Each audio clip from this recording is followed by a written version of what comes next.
All right, hey everyone. I want to talk about. I've had lots of people mention that one of the things that they're worried about this semester in particular, with many of classes being online, is kind of some time management skills and maybe some study skills. And these will be applicable even beyond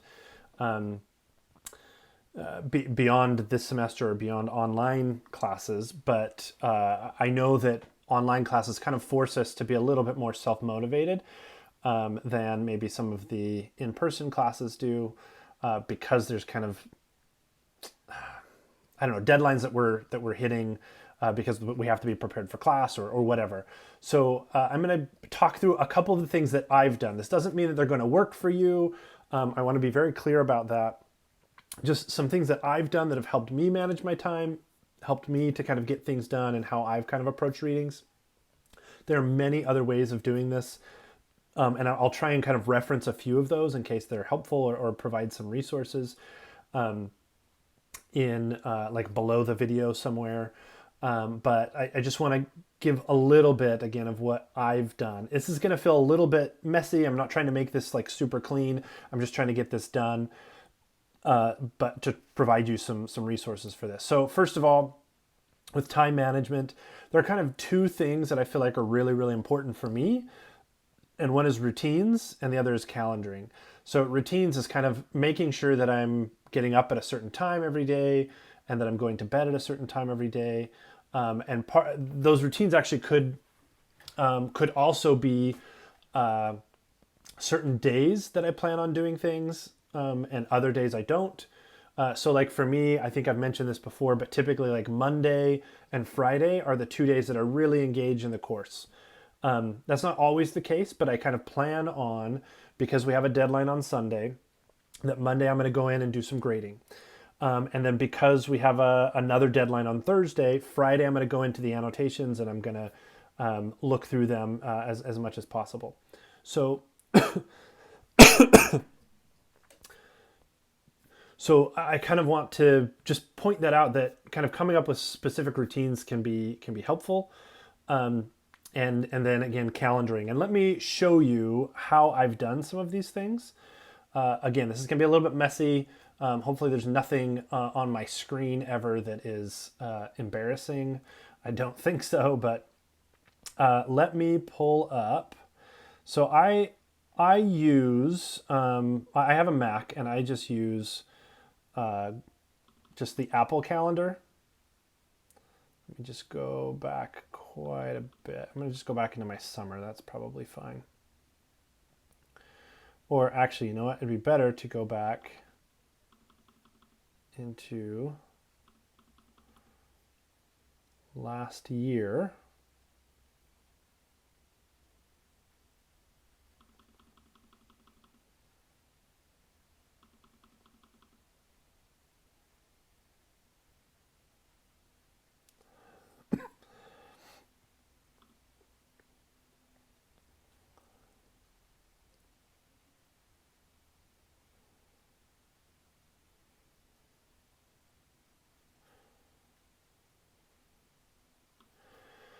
Okay, let me pull this up.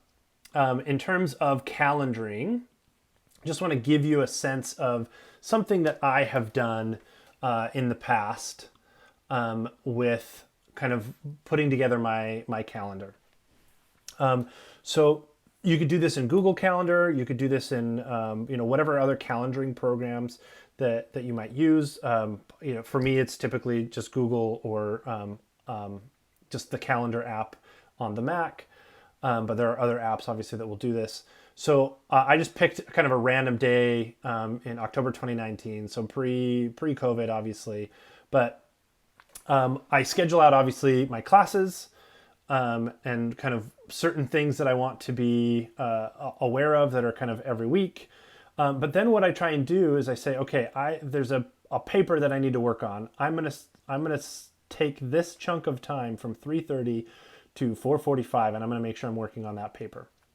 And then if I have a job, and in my case, since my job is on campus, and it's it might be a little bit different than some of the jobs that you're participating in, or even like my job as an AI. as an instructor of this course, I would put something in here, and a lot of times I'll actually add in notes, and I'll say, okay, this is what I need to work on during this part. So this, for example, this thesis to pub, the thesis to publication is what that stands for. So I was trying to work on Article 3 during this time.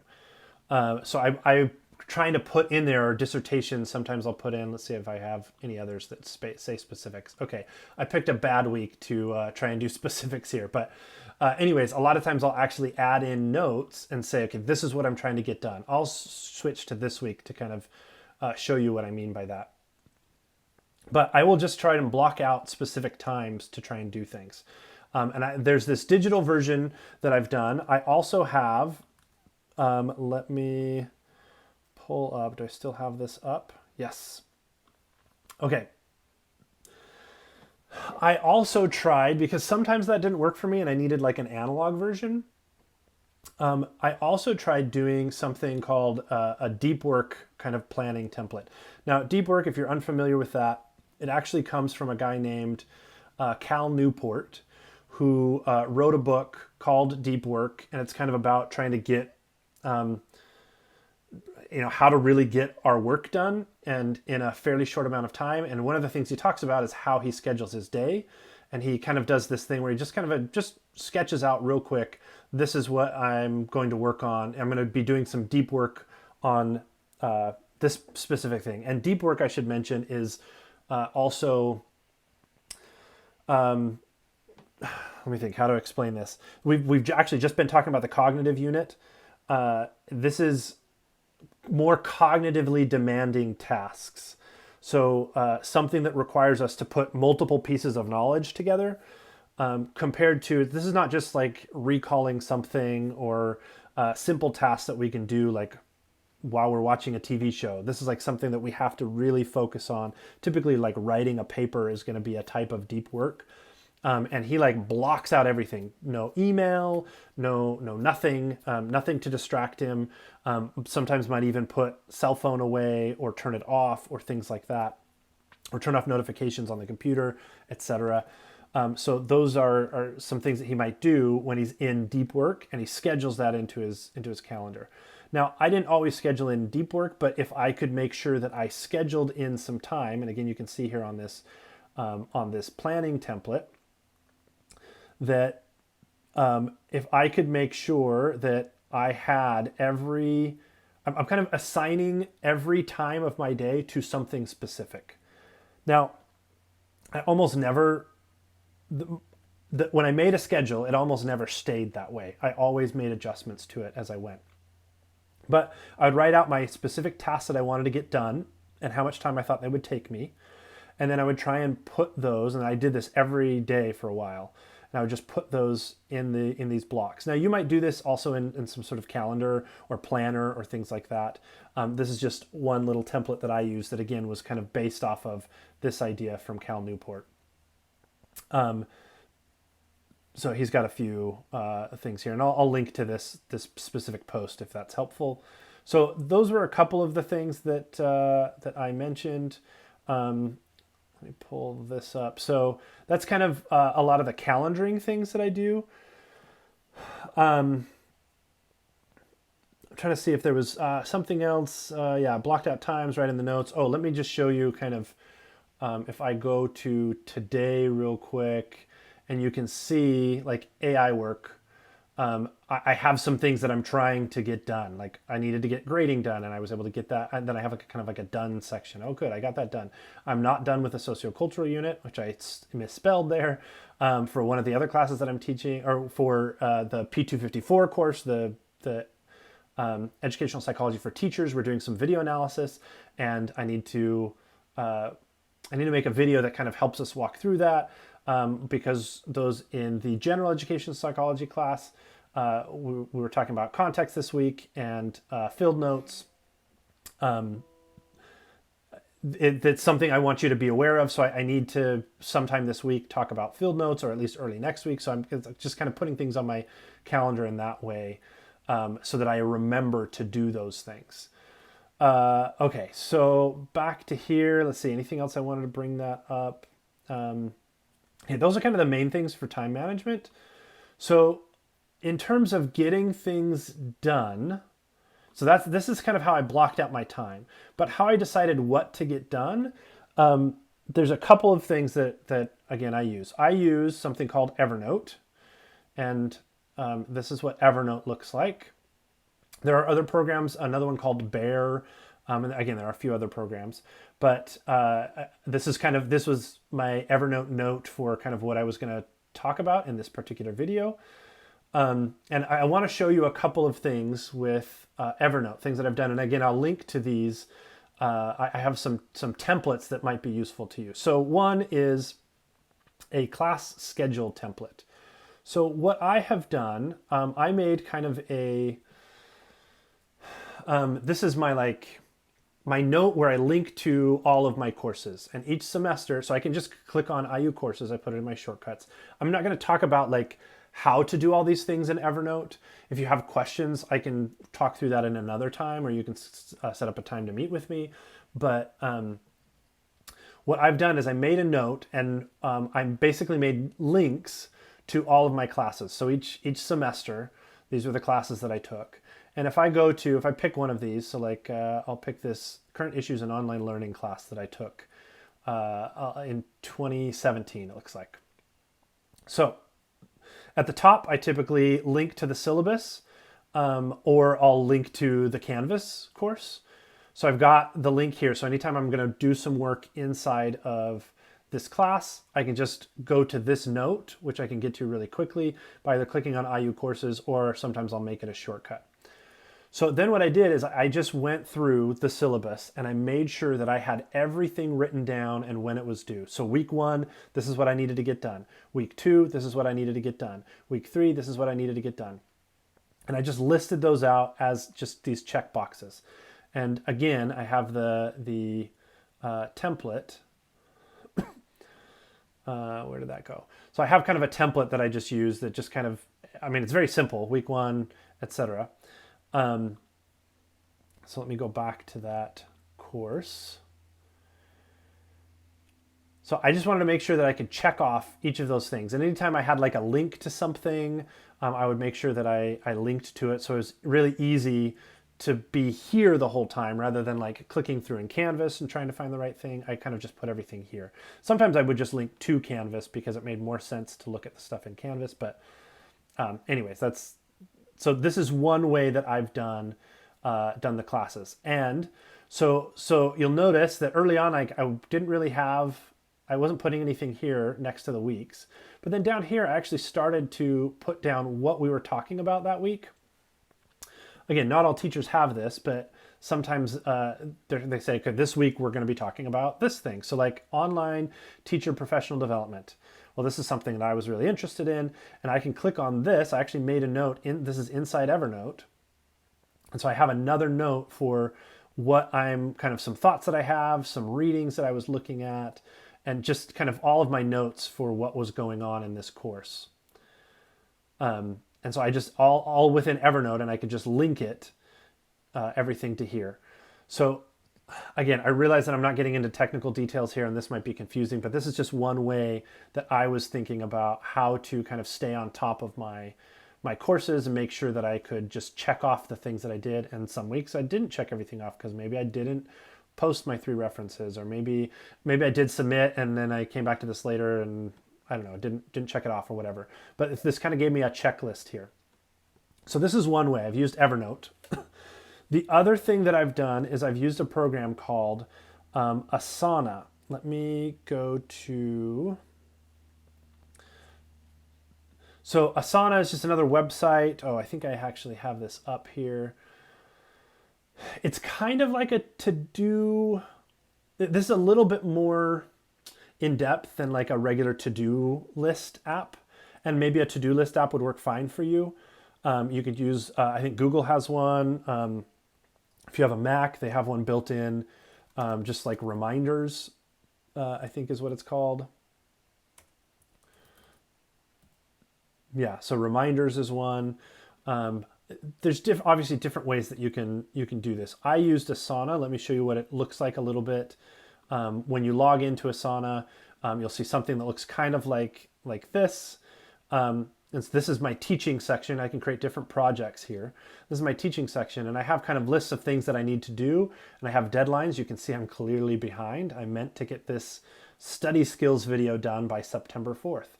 But I can just say, okay, study skills video. And then inside of that study skills video, I can actually have subtasks. And I can say, okay, I want to talk about Evernote. I want to talk about Google Calendar and planning out days. I want to talk about Asana and lists of tasks. And I can assign that to myself. Again, this is meant for like teams, so it's not that big a deal. But if you want it to show up in your tasks area, you have to assign it to yourself. That's a side note. Due date. So I put a due date in. And then I might add maybe a link to something if I need to. And so I'm trying to, or like add to syllabus. There were certain things I wanted to add to the syllabus, and I wanted to do that all by August 31st. Clearly, that didn't happen. But some things that I wanted to think about and get done. So these are some things, and then in my own classes. So I can just create, I can add a section for like each of the classes that I have. And then I can just add tasks and when they need to be done by. And then what I can do is I can actually look in the My Tasks section. And this will be, some things will be mixed in here probably. But I can look through and see all of the, as long as they've been assigned a due date, they're going to show up in order of their due date. So these are things that I was supposed to have already finished, didn't get them done, but I'm still trying to work through them. So things that I can, and then upcoming things. And so this kind of gives me kind of on track of everything I'm trying to get done and when I'm trying to get it done by. So that's Asana. Again, you could do this in a lot of other programs. It doesn't have to be Asana. Asana might be more complicated for most students, but I've found it to be fairly helpful. By the way, both Evernote and Asana have free versions that should totally be enough for what students would do. Now, let's see, what else? Oh, right. Boost.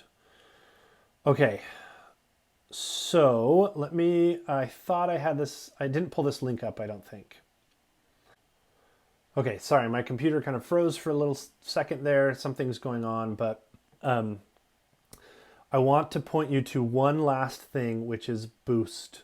I have not used this personally, but I know some people in class are using it. This might be useful for many of you.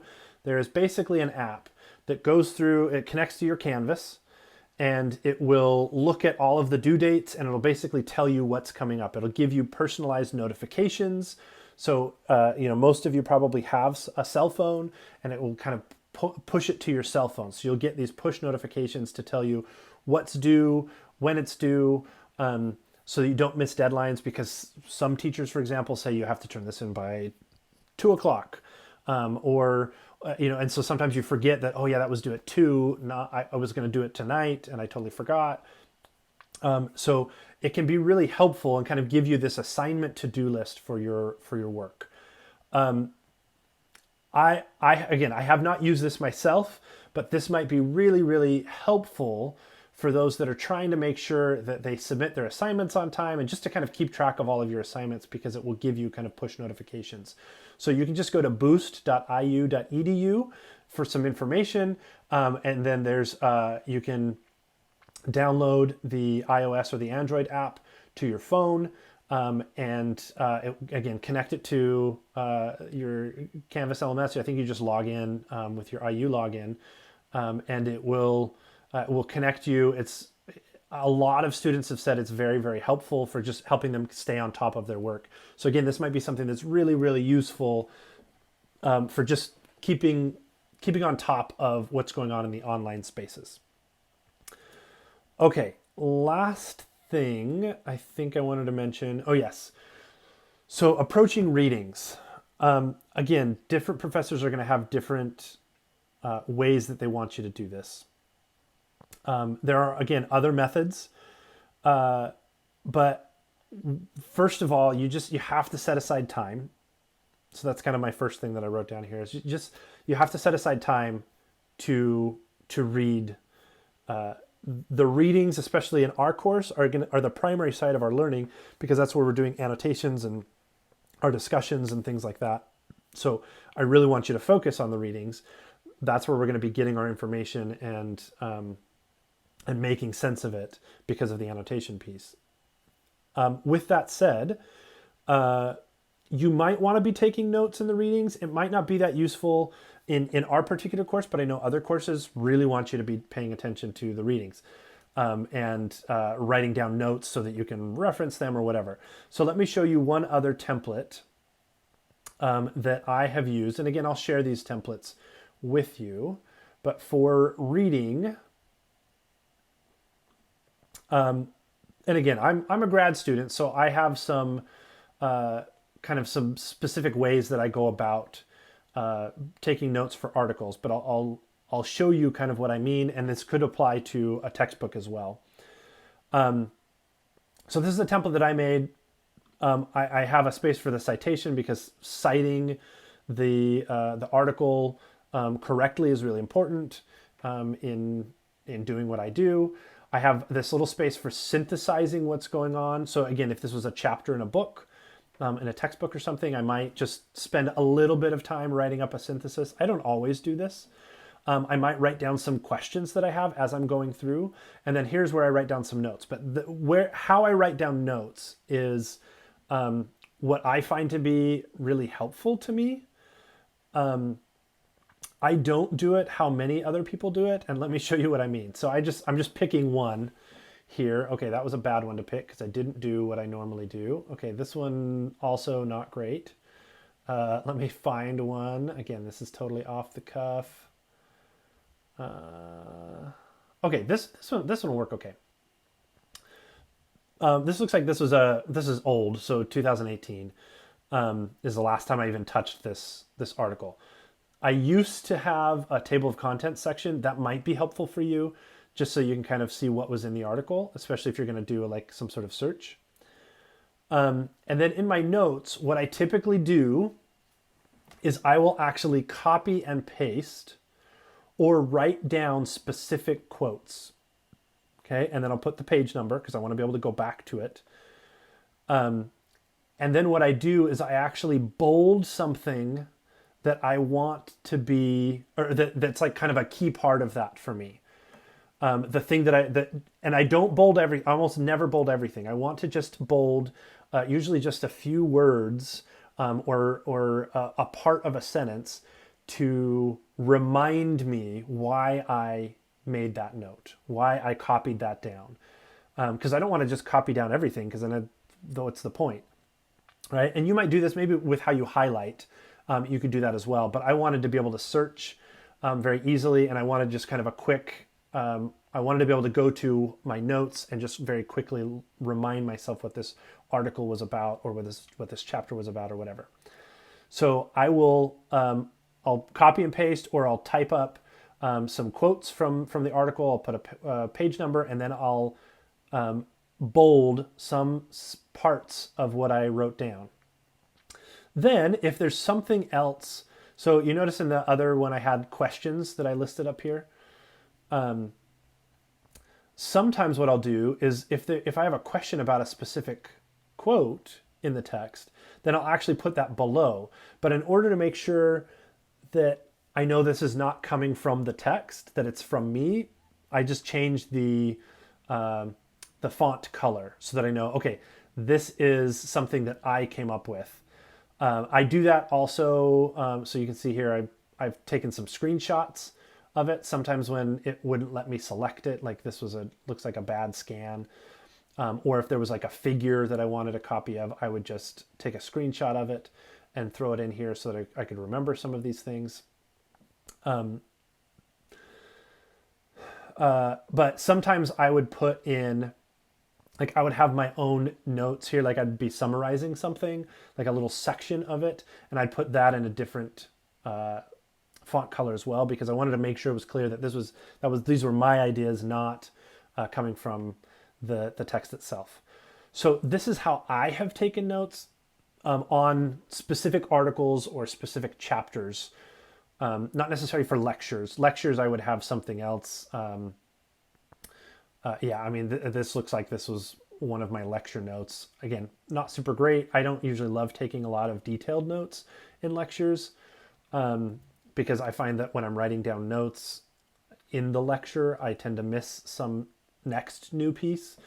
So I would just try and jot down just kind of big ideas. But for readings, I found this to be really helpful. Again, in our class, because we have everything online in the annotation space, and I'm not necessarily asking you to come back to the readings to cite them. I mean, you will do some citations actually a little bit later, but you might be able to easily kind of get this through perusal. But if you're trying to take notes in other classes or even in this class, this might be, again, this is how I've done it, might be helpful for you to copy and paste some of the words and then bold sections that you want to help just help jog your memory for what that this was supposed to mean. This bolding just serves as a cue. Again, we're talking about cognitive theory. This bolding just serves as a cue to me to remind me what this was about. So that's kind of a general look at kind of some of these study skill ideas, some time management stuff, some getting things done and approaching readings. Hopefully you find something in there that's a little bit useful.